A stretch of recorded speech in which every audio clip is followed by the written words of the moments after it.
Hi, everybody. Welcome to our workshop this evening. It is entitled Managing Depression, 5 Practical Steps.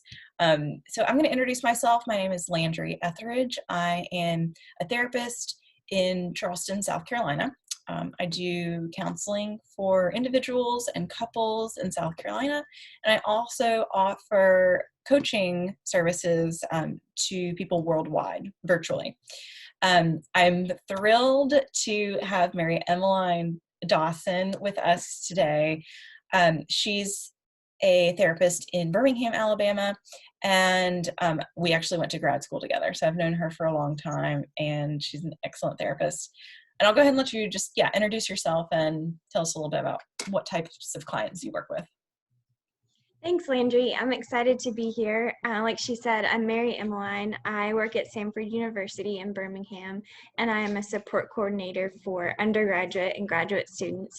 And that just means that students come to me with emotional, academic, physical, all types of issues, and I do brief counseling with them and then get them connected to resources on and off campus.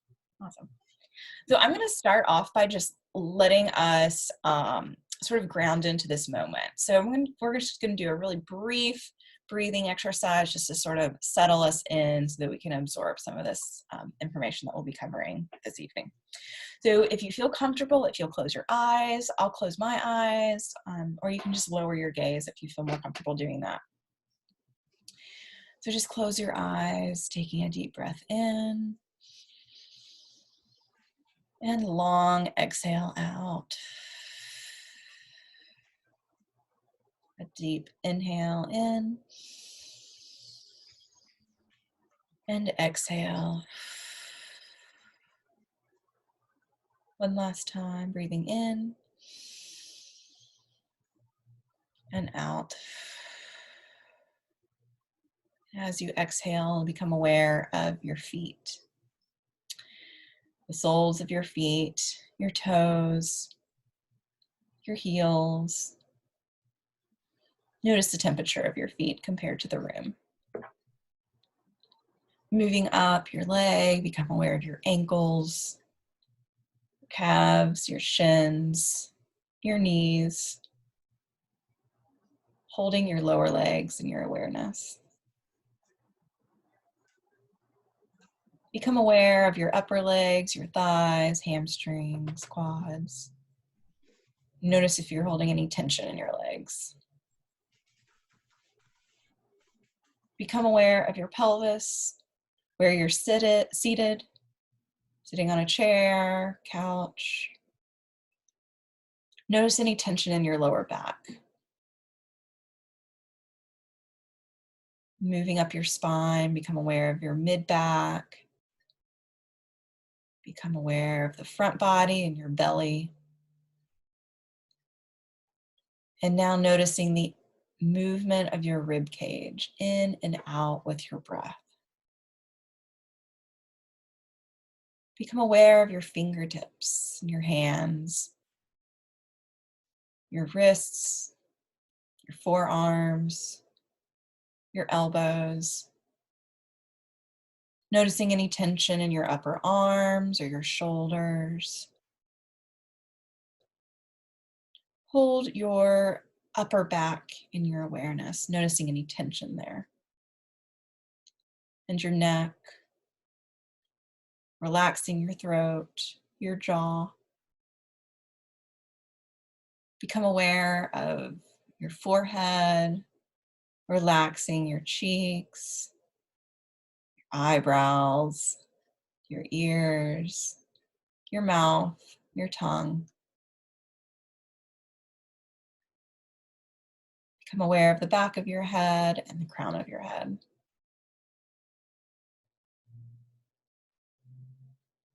Now, if you feel comfortable, you can place your hand on your heart, noticing your breath in and out, holding the entirety of your body in your awareness.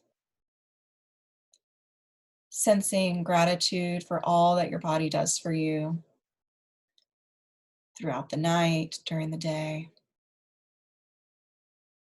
Now become aware of the room, any sounds that you hear, the temperature of the room, the feel of your shirt on your back, and opening your eyes when you're ready.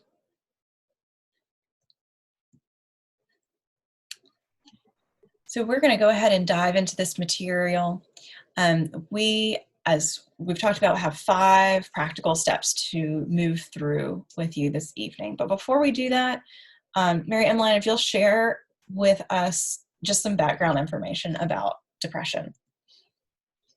Yeah, I'm going to talk about why we experience depression first. I want to give just a brief overview and let you know that we're focusing on major depressive disorder. I want to go through some contributing factors, but keep in mind that there's a lot of research to be done and no solid answers as to why one person might experience depression and the other might not. The first factor is a chemical imbalance, which is just a medical condition. This can happen when chemicals in our brain, such as serotonin, dopamine, norepinephrine, these things get out of balance and start to affect our feelings of happiness and pleasure.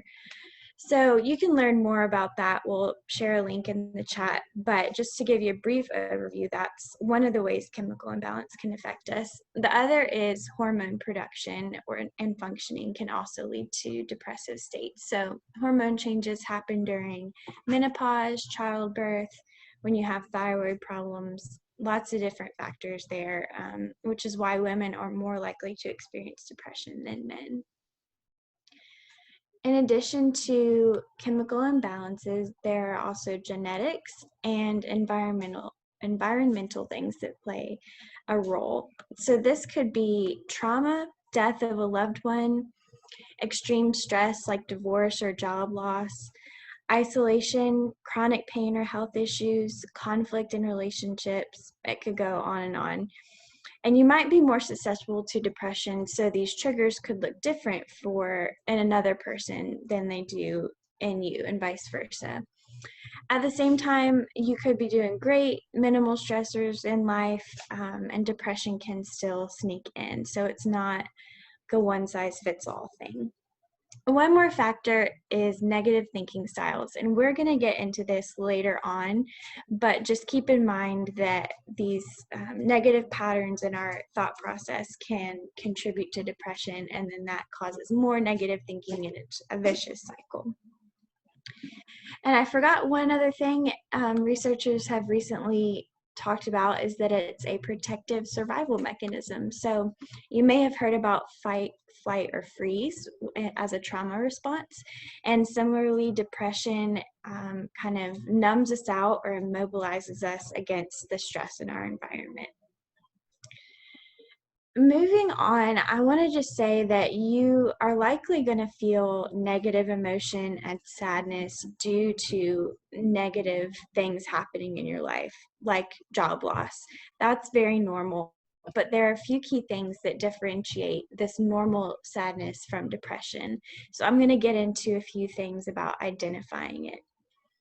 We're going to start with a quiz, and I want you to just answer. You can write it down or think it in your head, just a simple yes or no to the following phrases. You don't have to share these answers. I want to add that this isn't an official diagnostic assessment. Your doctor can do that. It's just a quick way to see if you are experiencing some symptoms. So we'll begin with this phrase. I feel depressed most of the time. Yes or no? I don't feel like doing what I used to enjoy. I have lost or gained a significant amount of weight without trying. Others have noticed that I am moving slowly. I have no energy. I feel worthless. I feel guilty. I can't concentrate. I keep thinking about death or suicide. These things are affecting me socially or at work. So take a second to review your answers.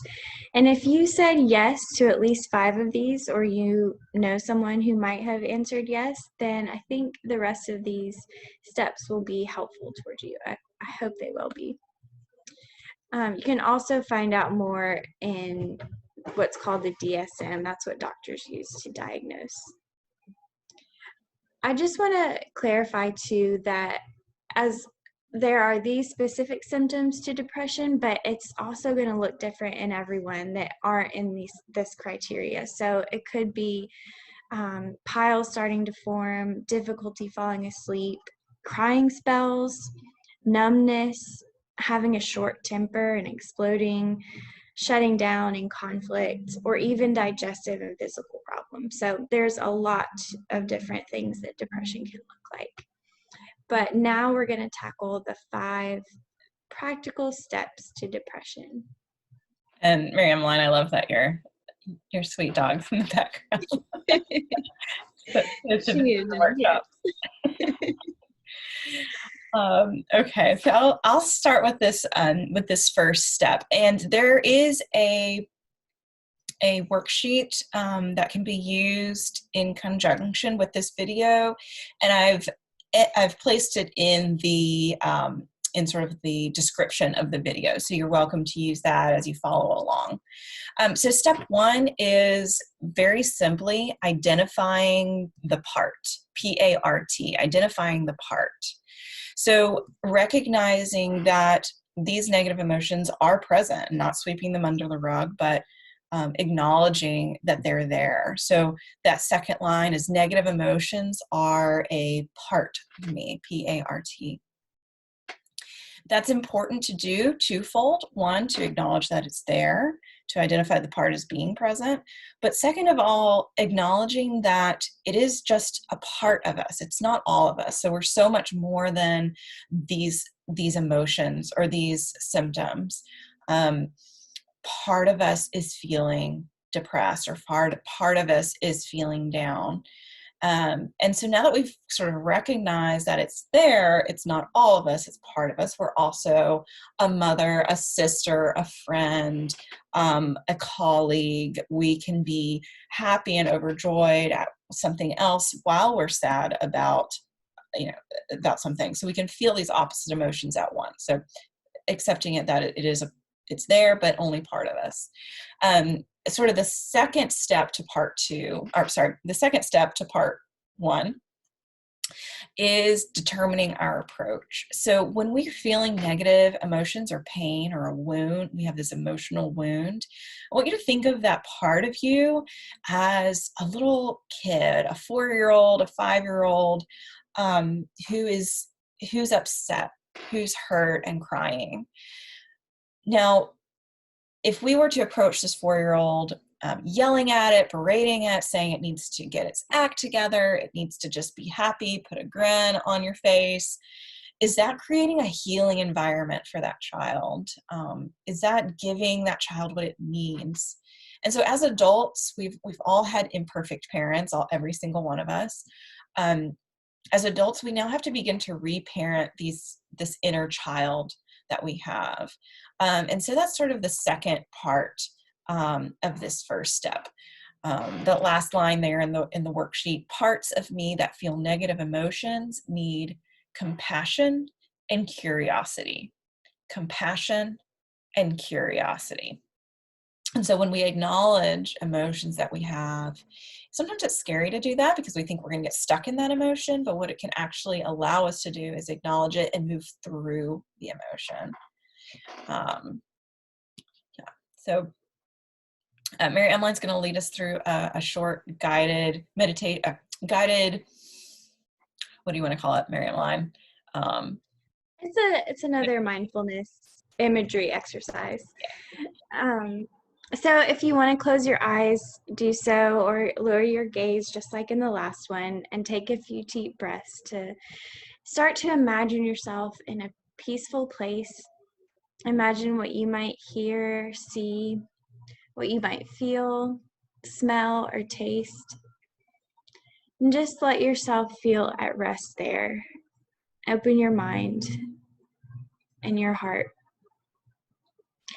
This is the time that we want to listen to this part of us.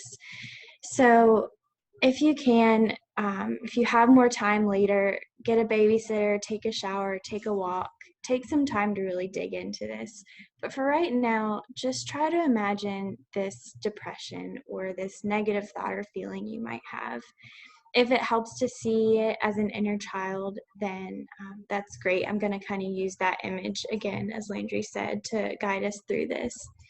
But as you approach the child with compassion and curiosity, be sure that you are taking the time to listen to it. Because it's separate from you, you can listen to the negative thoughts that it brings and listen to what it needs. You don't have to be consumed by them. Ask the child what's wrong. Ask it what's hurting it so badly and how can you help? After a few seconds or minutes, however much time you have, you can start to care for it by making a plan. Maybe it's doing one thing to connect today. As you move through the emotion, we're going to follow with some ideas of how you can connect to this part and how you can move through it without judgment. That's great. I love that. Okay, so that brings us to step 2, which is, if you're filling in the blanks of the worksheet, connect to things that are life-giving. Connect to things that are life-giving. And so that second line there, that next blank, you can put an introvert or an extrovert in that, because that's going to partially determine what is life-giving for you. And so I want you to enter into those spaces that come next, ways that you can connect, reconnect to yourself, to other people, connect to these different aspects of yourself. So we have this physical body, we have an emotional body, we have our mind, we have our spiritual selves, and we have our social selves. So beginning to connect to these things that are life-giving, and a really great way to do that is to think, what has helped in the past? So for me, I know connecting physically with myself is not running, it's going to be yoga. Okay, so I know from the past what has worked and what hasn't worked. So take some time and think about, what are these different ways that I can connect to myself? I'm just going to list a few options that you can fit. There's some overlap here. Say journaling might be something you can do to connect with yourself emotionally and spiritually. So there's some overlap here. But take some time to think about ways you can connect physically, emotionally, spiritually, and socially. So that may be, how can I play?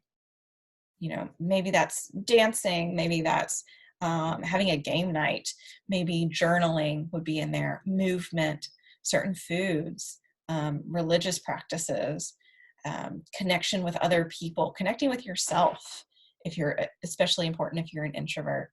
And a way I like to distinguish introvert and extrovert is, an introvert's primary world is the internal world, and they're often refilled by being alone. Whereas an extrovert's primary world is external, and they often recharge by being with other people. So very similarly to step 2, step 3 is just the opposite. Disconnect from things that are not life-giving. That's that next blank in the worksheet. Disconnect from things that aren't life-giving. And I've just put 3 empty spaces there. I feel like generally people know, oh, these are the things that are not life-giving for me. So for some people, it's going to be specific people who may be toxic or energy vampires for you specifically. It may be substances. I mean, alcohol is a known depressant. It is going to affect you in a certain way, and maybe it's time to step back from some of that, or begin to take a step back from that. Maybe it's stepping back from certain commitments. Maybe it's not time to be committed to hosting this event. Maybe stepping back from that. So disconnecting from things that are not life-giving. And step 4 is confront false beliefs. And Mary Ellen, if you want to kind of take over there. Yeah, so that first blank there is confront false beliefs. I'm going to go through some negative thought patterns and false beliefs that we tell ourselves. So as I'm talking, I want you to look at that next blank and think about which you tend toward. You may have multiple, but maybe your top two. Um, I'm connecting to my pet right now, if that's okay with everybody. um, so I'm going to go ahead and list these out and just keep these in mind. And at the end, we're going to create the story that you tell yourself and the truth that you remind yourself of based on these. So the first one is disqualifying the positive. An example of that is, I'm a decent mom, but anyone can do that. The second would be overthinking or ruminating. And that just means that when we're self-reflecting, it starts to become excessively negative and consuming and repetitive. There's also black and white thinking. This can apply to a variety of situations in your life, but I think specific to depression, it could be seeing yourself as bad or good depending on how you're feeling. And as we learned before, it's just a part of us and that feeling is valid. The next one is overgeneralizing. An example would be, this relationship didn't work out, so I'm never going to meet anybody. Self-blame is the next one. An example would be, my friend seems upset, it's probably something I did wrong, or my boss is in a bad mood, I probably messed something up. The next is catastrophizing. I can't pay this bill, I'll probably lose the house and be homeless forever. Unrealistic expectations. That might look like, I have to have the whole house clean by the end of the day, every day. Nothing less is good enough. And finally, overreacting. An example of that would be, my friend hasn't replied to my text all day. She hates me. Everyone hates me. So we want to look at these and try to write a different narrative. And I'll just give you one example, but it's going to look different for everyone. We talked about disqualifying the positive. I'm a decent mom, but anyone can do that. So a different narrative might be, being a mom is really hard and I'm doing my best right now. I've done lots of good things for my kids. Just like we acknowledge the part, acknowledging these thoughts helps us to zoom out from being in the midst of them. We can try to see the situation objectively and confront them better. Because we create this distance, we can approach it as a separate part of us and decide what's true or not, and then move forward. We want to add that this is an oversimplified example of thought patterns, so we definitely suggest working through these one-on-one with a therapist, but even just being aware of them, like we've gone through them, can help you gain some perspective right off the bat. And that leads us to our final step of building a support network. Yeah, so I love that you're, bringing up just the idea of a lot can be really helpful to work through this with another person. So step 5 is build a support network. Build a support network. And then I've left 3 blanks there underneath that one. And it says 3 safe people I can connect or reconnect with. And then you can list those 3 people. A key word there is safe people. So it may not be helpful to connect to just anyone. Certain people may actually help increase anxiety and depression. So really learning to recognize what is a safe person and reconnecting or connecting with those people. That's a whole nother topic that I would love to cover in one of these workshops is how to recognize a safe person. But here are some suggestions right off the bat. So a counselor or a therapist. Mary Emmeline's in Alabama. She's well connected there and would be able to kind of send you in a good direction. I'm practicing therapy counseling here in Charleston, South Carolina, but I also offer coaching worldwide virtually.